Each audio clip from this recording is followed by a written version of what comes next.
Yes, Chip. Chip, nandito positive.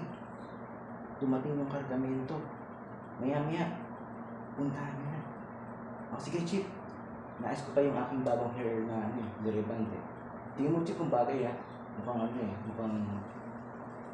maganda eh. Sige, babay na. Ingat kayo.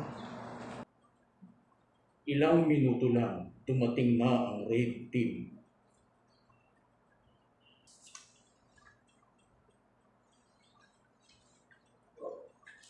Go team!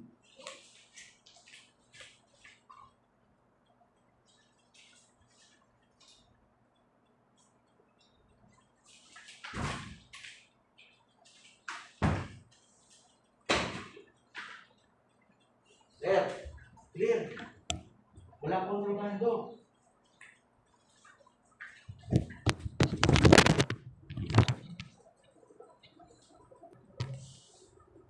Sir, clear yung kwarto. Walang babarinahin dito. Wala tayong i-raid. I-raid natin para butasin. Positive, sir. Nandun po si Chicken Joy. Loud and clear. Sige. Welcome back sa ating YouTube channel na Nate Vlog TV. So kanina, yung napanood nyo, sample lang yun ng hindi yun yung topic natin ngayon. So, pang good vibes lang po para medyo masaya naman. So, hindi ko na-expect, ito, minsan may mga nagtatanong sa akin sa topic na ito na medyo mahirap explain para dun sa mga IT learners natin. So, pupunta muna tayo sa malayong distansya sa IT. So, sa kadahilanan, si Nate Vlog TV ay multi-role vlogger. Pag sinabing multi-role vlogger, marami siyang pwedeng i-vlog. So, ano daw yung tinatawag na raid? So, kanina hindi yung nagsasabi doon na informant na mahaba yung buhok na bagong reband na tila mo parang pinahampasan sa dahon ng saging at malunggay para lang maging straight yung kanyang buhok. So, hindi po yun. At hindi rin po yun yung pumunta sa kwarto na may dalang drill gun para magbutas o mag-raid. So, hindi po ganon. So, may kinalaman po ngayon yung pag-raid natin o yung tinatawag natin na about data center. So, ano ba yung tinatawag na raid, mga kadads? So, pag sinabing raid, ang meaning po niyan ay redundant array of independent drives. So, ano yung tinatawag na redundant? Pag sinabing redundant, pwedeng paulit-ulit yun. Meron siyang kinalaman doon sa array kung ano yung pagkaka-organize sa kanya. At mapapansin nyo, independent na, redundant pa, meron pang drives. So, may kinalaman kasi yon sa pinakamahalagang function ng isang data center. At yung data center na yan, meron siyang laman na server.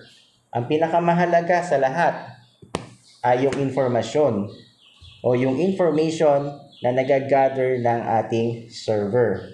Yung server, nakalocate po yan sa data center. Siya po yung isang area o location kung saan hinahandle nila yung iba't ibang information o data na kailangan para sa isang process. So, for example, kung kayo ay nanonood ng aking vlog na Nate Vlog TV, sana pakisuportahan na lang. Click subscribe, tapos pakilike na lang. Alam nyo ba yung mga video na ina-upload ko ay napupunta yan sa data center ni YouTube under ni Google. So, nabili ni Google si YouTube. Ngayon, tatanong nyo kung paano napupunta yung data niyan kay YouTube. So, meron silang malaking data center na pinagpapalooban ng mga videos natin na ina-upload. At doon sa mga subscribers tulad nyo, kayo mga nanonood, dyan yan ino-open o dyan natin ino-open yung mga videos na nakalocate sa data center ni YouTube. Stop muna. Well, back to the video. So, alam nyo ba? Hindi ko rin alam kung ano sasabihin ko. Kasi naguguluhan na ako. Nate, ano ba yung tinatawag na server? At ano ba yung tinatawag na data center? Kapag ang isang PC ay ginawa yung mas advanced na pwede siyang tumakbo 24/7 at mas malaki yung kanyang processing punch o ibig sabihin processing core power, malaki yung kanyang RAM o mataas yung kanyang RAM, mas maraming drive na pwedeng ilagay at meron siya tinatawag na redundant power supply minsan.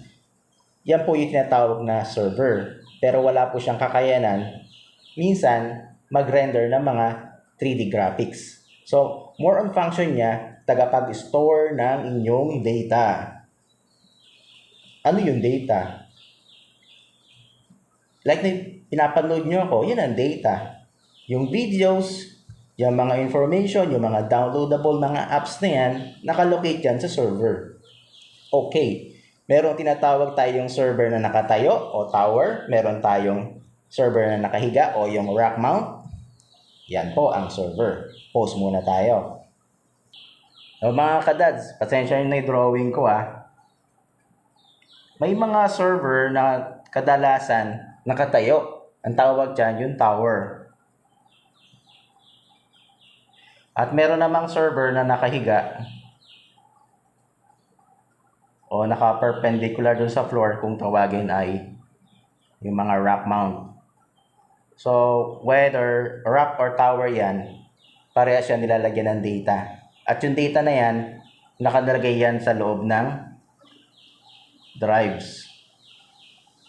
So, dati ang server, gumagamit siya ng HDD o hard disk drive. Nowadays, gumagamit siya ng hybrid storage kung tawagin, HDD plus SSD. Yan na po yung combination ng hybrid storage ngayon. Later, di-discuss ko po kung bakit may hybrid at meron siyang solo or single category na SSD na lang. So, bakit po ganun? So, okay, paliwanag natin. Okay, stop muna natin. Okay, kadads, back to the video. So, ito po yung example ng isang 1U rack server na nakadrawing. Dads, Nate, bakit ganyan yung drawing mo? Bakit maraming box sa harap? So, hindi po yan box. Usually, ito yung server na tinatawag natin na 1U or rack mount server. Pag sinabing 1U, meron po siyang 1.75 inches na height. Mula po dito hanggang dito. So, kaya po siya tinawag na 1U rack server kasi ang kanyang height ay 1.75 inches. Gets niyo po ba? So, maliwanag po tayo dyan. Pag sinabi nating 2U, si Chicken Joy, umaandar na naman. So, pag sinabi nating 2U, pag sinabing 2U, ay para sa akin, ay hindi po. So, i-times nyo lang si 1.75 sa 2. So, you will get, ilan ba yun? 3.5 inches. So, yung equivalent po ng 2U. So, nasa dimension o ng server kung gaano karaming drives ang pwede nating ilagay. So, pinaka-basic muna tayo. Yung server na nakahiga o yung rack server na 1U. Meron po yung mga drives na nakalagay. Say, ito yung 1, ito yung 2, ito yung 3, 4, 5, 6, 7, and 8. Depende po yan sa brand organizations niya o branding ng server. Whether HP yan o HP Enterprise, Dell, Lenovo, Intel, Supermicro. Pero ding ibang mga server, alam ko may server na rin si Asus at saka si Gigabyte. So, hindi ko na mention po yon. So, ito po yung drives na naka-store sa ating server na 1U rack. Pause muna tayo. Okay, back to the video. So, bawat butas niyan o bawat slot, ang tawag po dyan ay drive slots o tinatawag natin na backplane kung tawagin sa tech term, sa IT term. So, kung bawat backplane na yan, may corresponding drive na nakalagay dyan. Okay. Ano yung kailangan natin i-consider pag maglalagay tayo ng drive sa server? Okay. Kailangan sa server, kung maglalagay tayo ng drives, isipin natin kung gaano kalaki yung data natin gustong ilagay. Plus, ilang drive sets ang gusto nating paglagyan. Okay. So, ano pa yung dapat i-consider? Yung cost ng bawat drives. Medyo mahal ang enterprise server drive compared dun sa mga desktop drives. Usually, ang kanilang presyo ay times 4, times 5 ng conventional desktop drives. Ganun po kamahal yon kasi meron pong tinatawag doon na ibang mechanism na nagpo-protect ng data integrity sa loob ng drives. So, kailangan mag-operate kasi yung drives na yon 24/7. Kung regular drives yun, hindi po yun kakayanin ng desktop drives. Bibigay po yun at bibigay. Okay, stop muna tayo. Back to the video. So, meron ako ditong nilagay na isang example ng RAID function. Ito po yung RAID 0. Kita naman natin, 0 yung nasa dulo. Yan. So, ano yung RAID 0? Pag sinabing RAID 0, ito yung combination ng drives. Hindi lang po isa, hindi lang po dalawa. Pag sinabi nating RAID 0, meron tayo dapat isang disk o isang drive at meron tayong pangalawang drive. Okay? Maliwanag po. Siguro hatiin ko tong video na to sa dalawang part. Yung part 1, yung conventional RAID arrays natin, at yung part 2, yung ating nested o yung nested loop array natin para mas maliwanag. Kasi medyo mahaba ay po yung discussion na to, mga kadads. Okay, meron tayong this one and these two. Pag ginawa nung RAID dyan, pinagsama nyo, magko-combine po sila ng power. Kung ano yung laman ng isa, duduktong sa pangalawang drives. Okay na? So, ibig sabihin, ito yung karugtong ni 2. At si 1 naman, ang karugtong niya ay si 2. Parang ganon. So, hindi sila pwedeng magkahiwalay. Hindi sila po pwedeng magsama. Kailangan, ang pagkasama nila ay pagkaduktong. Magkakaduktong po sila. Kaya po tinawag na RAID 0. At si RAID 0, siya po yung may pinakamabilis na read-write process. Naka-RAID 0 sila. O magkakaduktong. Okay? Kasi wala po dito tinatawag na latency o pag-duplicate o pag-create ng parity. So, maliwanag po tayo dyan. Pause muna. Okay, kadads, Nate, kailangan ba yung drives ito parehas? Yes, of course. Hindi po pwedeng magkaiba ng drives yung 1 at saka yung 2. Dapat pare-parehas sila. Remember, pag magkikreate tayo ng RAID, dapat lahat ng drives pare-parehas. Okay? Bakit naman dapat pare-parehas? Ba't yun na lang magkakaiba? Kasi hindi masasimulate ng RAID system kung magkakaiba sila ng container o iba-iba yung kaniyang storage size. Hindi po tatanggapin ni RAID system yon. Kailangan pare-parehas po sila. Ibig sabihin, kung itong si this one ay 1 terabyte, dapat 1 terabyte din po ito. At kung si this one ay 7200 RPM o 7200 RPM, dapat 7200 RPM din si this 2. Gets na po natin? So, yun po yung consideration para ma-read. Dapat same exact drives po siya. Okay. Pause muna tayo. Back to the video. Ang sumunod naman ay si RAID 1. Si RAID 1, iba kay RAID 0. So, medyo may laman siya kasi may 1 siya sa dulo. Ang sistema ni RAID 1, ganito po yan. Hindi po siya magkakadikit. So, remember, si RAID 1, po pwede siyang duktungan ni disk 3, ni disk 4, and so on. Pwede silang magkakadikit para silang battery na naka-align sa isang flashlight o torch. Okay? Kaya pag magkaka-align sila, bumibili sila ng write speed, read and write speed. Okay? Si RAID 1, kailangan dalawa lang sila. Sila yung couple drives kung tawagin. Mirror kung tawagin. Kung ano ang laman ni RAID 1, yun din ang laman ni RAID 2. Gets? Yun po yung laman niya. Hindi siya po pwedeng magkaroon ng third party kasi siya po yung kung sa babae o lalaki, sila po ay pinaka madaling magselos. Yun po. Okay? Stop muna natin. Po tayo. Okay na?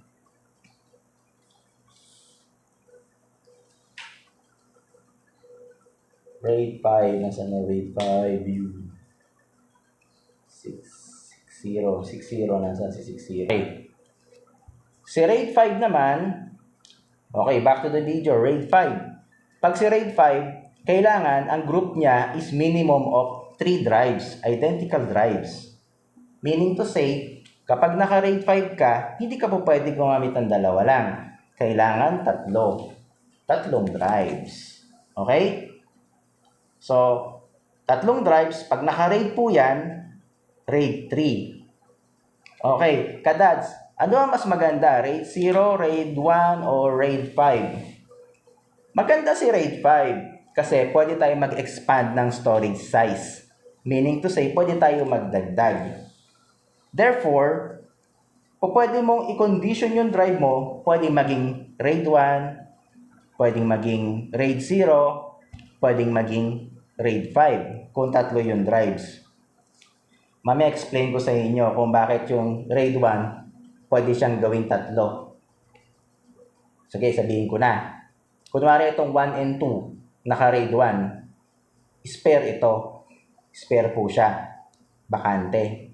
Once na nasira yung RAID, yung isang drive dito, pwede siyang mag-substitute. Halimbawa, nasira yung number 2, papalit po siya. Kaya po siya tinatawag na hot spare. Okay? Maliwanag po tayo dyan. Stop muna natin. Okay, back to the video. Okay, possible ba kaya 4 na drives dito sa RAID 5? Ang tanong, sasagutin natin. Siyempre, ang sagot, yes. O pwede siya. Kasi, pag sinabing RAID 5, pwede siyang more than 3 drives. Basta, similar sila. Hindi sila po pwedeng magkakaiba para makonsider yon as RAID 5. Okay. Sa RAID 5, nasabi ko sa inyo kanina na si RAID 1, 1 and 2. Example, ito yung this. Kung ano yung laman ng isa, yun din ang laman ng number 2. Pag nasira siya, palitan mo lang siya ng ibang drive na working. At magkakaroon tinatawag tayo ng data retention, kung tawagin. Pause muna natin. Para ma-retain yung data, kailangan itong mag-rebuild yung RAID system. Kokopyahin ng bagong drive yung laman ng disk number 1. Kaya tinatawag na rebuild. Rebuild your data. So, medyo may katagalan kapag mas malaki yung array. Let's say, RAID 5, RAID 6. Pero kung mirror, mabilis lang mag-rebuild dyan. Parang kumokopya lang yan sa ordinary hard drive to external hard drive. Ganun na siya kabilis. Okay. So, kung meron kayong tanong mga kadads, write down na lang sa comments on below. Tapos, sagutin ko na lang kung ano yung mas comfortable time ko para sa inyo. Para ma-answer ko yung mga questions nyo. Okay? So, tapos na tayo sa RAID 5. So, ang RAID 5 ulit, ilang drives, mga kadads? 3 or above. Pag RAID 6, hindi po grade 6. RAID 6. Okay, sa RAID 6, meron tayong minimum of 4 identical drives. 4 identical drives kasi hindi po siya pwedeng 3. Kailangan, parang card lang po yan eh. Babalasahin nyo. Meron tayong 1, 2, 3, and 4. Siguro ganito na lang po para mas malapit. Para mas maintindihan natin. Ihirapan si Nate Vlog. Kita ba sa camera? Okay. Sa RAID 6, meron tayong 4 drives. So, 4 identical drives tayo. Kapag RAID 5, pwede tayong gumamit ng minimum of 3 drives. Gets natin? Kapag RAID 1, ilan ang ginagamit natin drives? Dalawa. Pwedeng RAID 0, dalawa. Ba una? Dalawa or tatlo. So pag ganito po yung sequence niya, naka-RAID 0 po yan. Doon sa mga IT, more on sa technical side po ito, yan po. Pag naka-RAID 0 kayo, wala silang kopya bawat isa. Ang data nila continuous naka-flow sa isang storage. So, kung napuno na yung 1, this number 2 naman ang susulatan ng server. Pag napuno yung this number 2, si this number 3 naman ang susulatan. Pag napuno si number 3, dadagdag si 4. Parang ganun po yung sequence.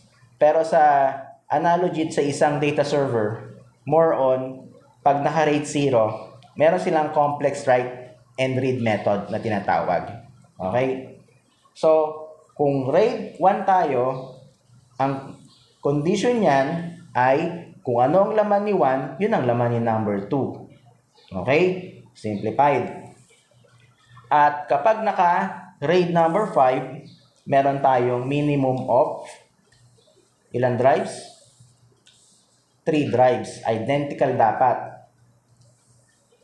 Pwedeng 4, o pwedeng 5,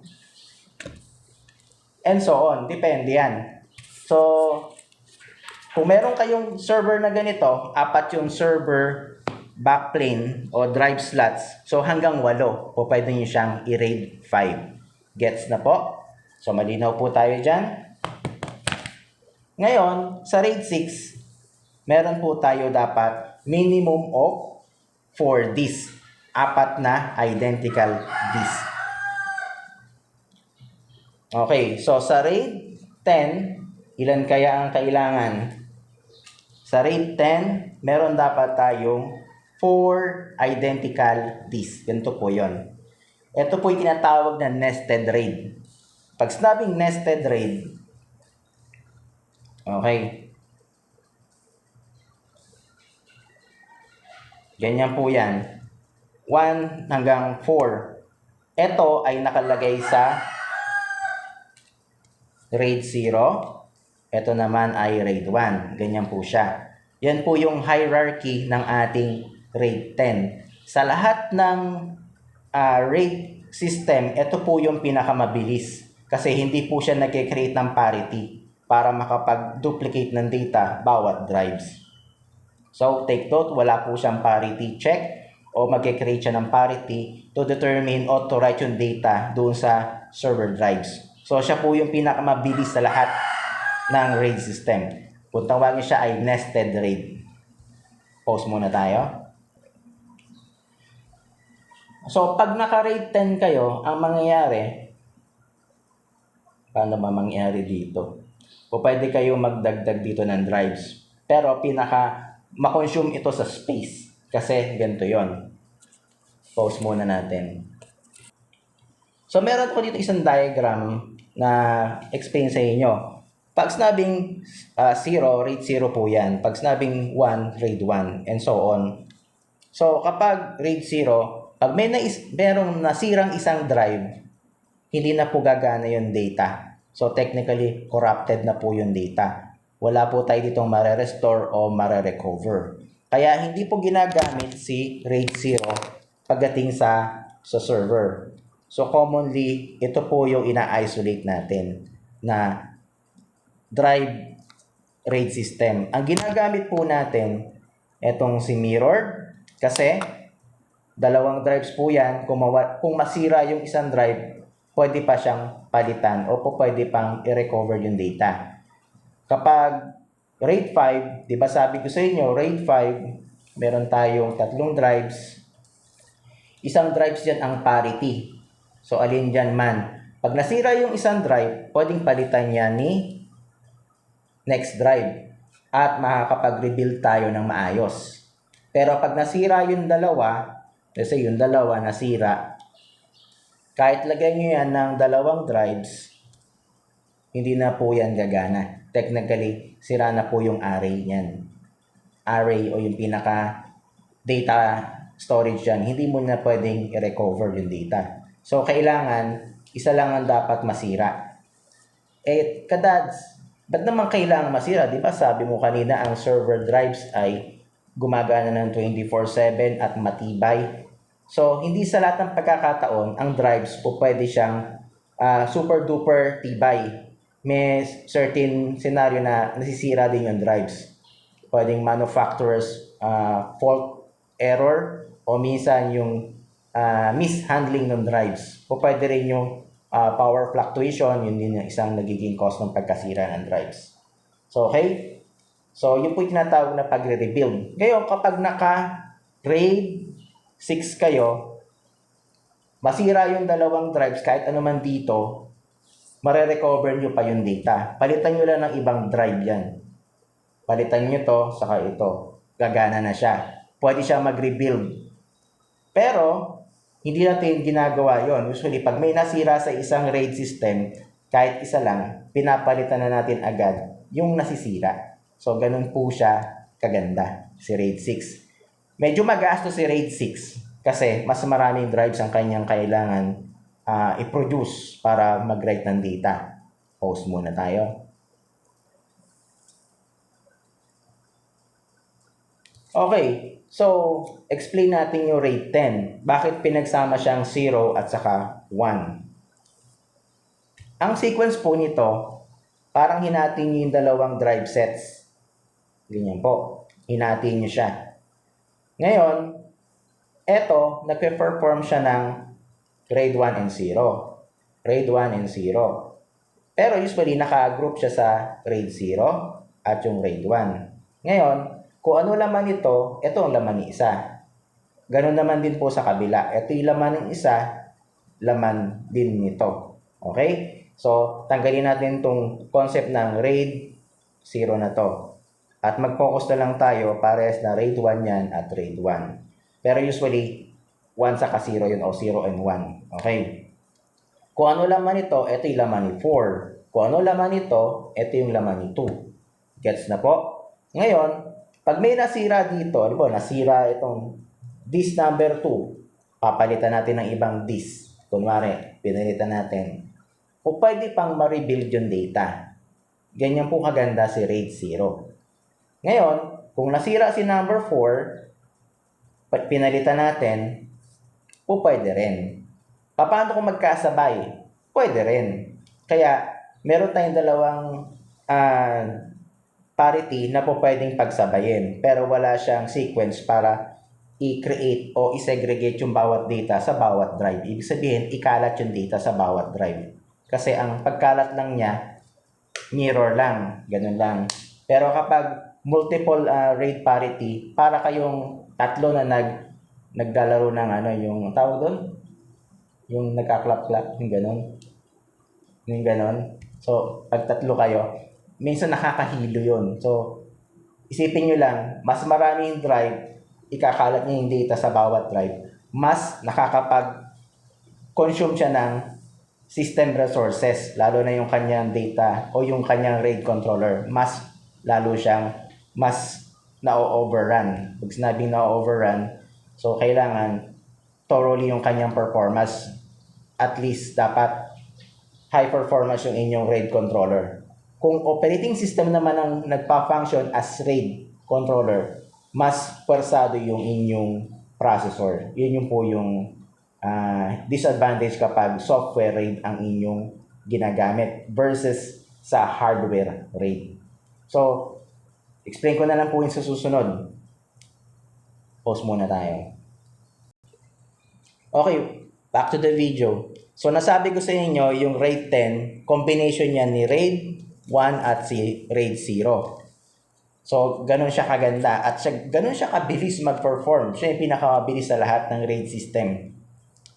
Ito naman papakilala ko sa inyo is si RAID 5.0. Si 5.0, combination ni RAID 5 at ni 0. So, magkasama po yan.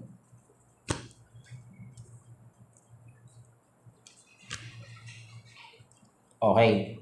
So, likewise, yung kanina, yung RAID 10, di ba sabi ko sa inyo, meron siyang sariling array yung 10. So, ulitin natin. para magets ng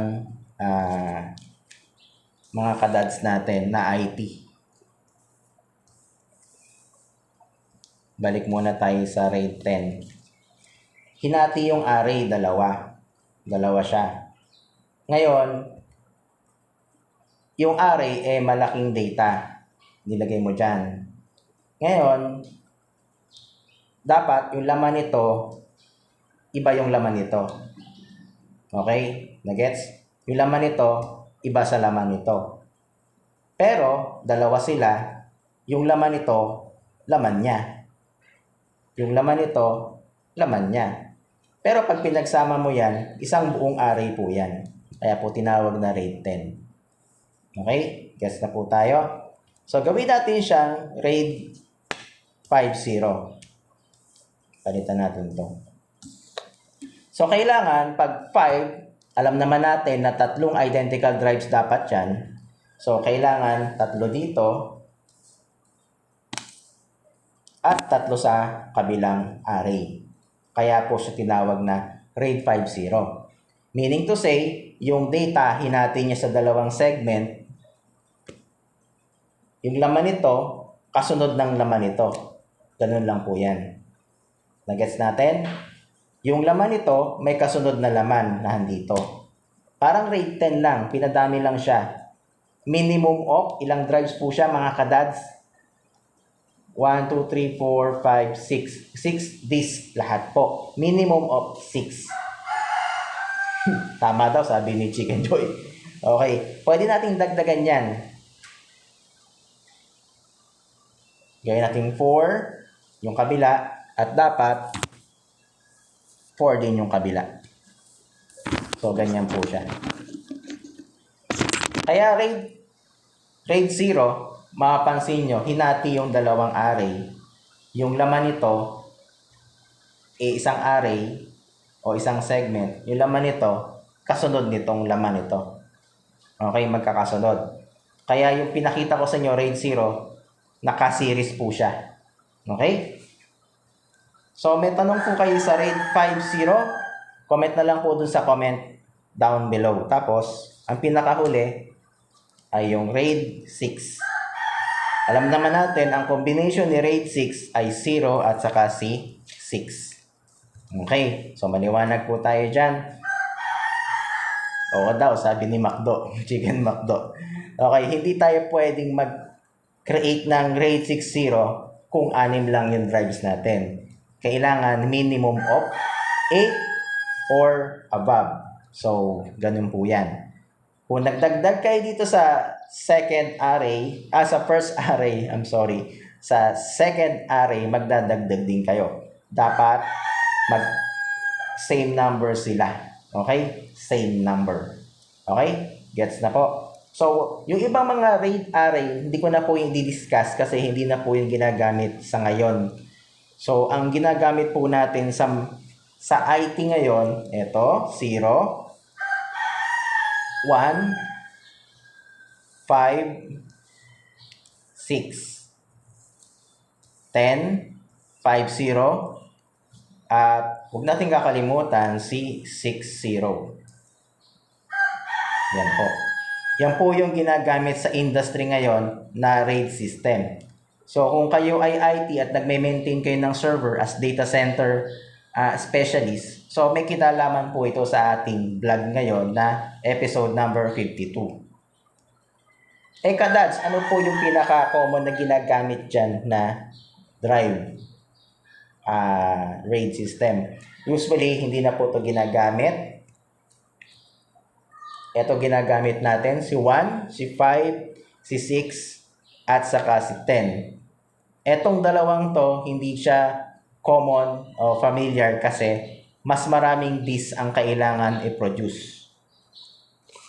Okay? So, meron tayong natawag na formula sa RAID 1. So, n-1 po yan lagi. Number of drive, kung example ay 2 minus 1, pwede pa tayo makapag-recover ng data. Kapag doon sa RAID 5, n-1 lagi yan. For example, tatlo yung drives natin, nag-minus tayo ng isa lang dapat ang masisira. Kaya yung tinatawag natin na parity check o parity system niya. Sa RAID 6, N-2. Okay? So, maliwanag po tayo dyan.